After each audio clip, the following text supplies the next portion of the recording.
I just picked up the coffee, and my coworkers gave me strange looks. The next day, there was a new coffee pot on the table. A sign on it read colored only. When I poured it, the pot was empty.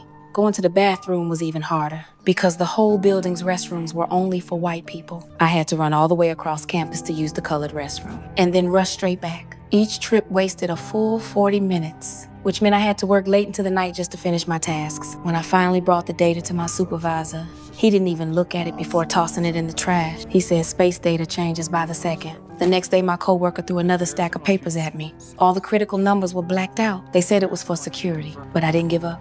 I held the paper up to the light and made out the hidden numbers. I climbed a ladder and started working them out on the chalkboard. The chalk grew hot in my fingertips. Halfway through, I couldn't hold it and had to run to the restroom. When I rushed back into the office, they were staring at the board in shock. Every single number matched. The supervisor asked who had done it.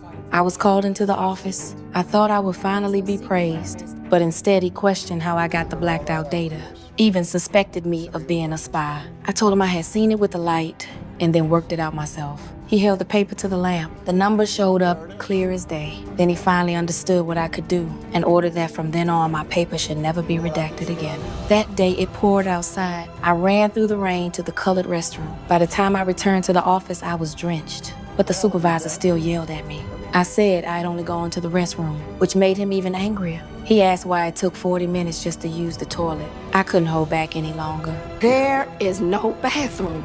There are no colored bathrooms in this building or any building outside the West Campus, which is half a mile away. Did you know that? I have to walk to Timbuktu just to relieve myself, and I can't use one of the handy bikes. And I work like a dog day and night, living off of coffee from a pot none of you want to touch.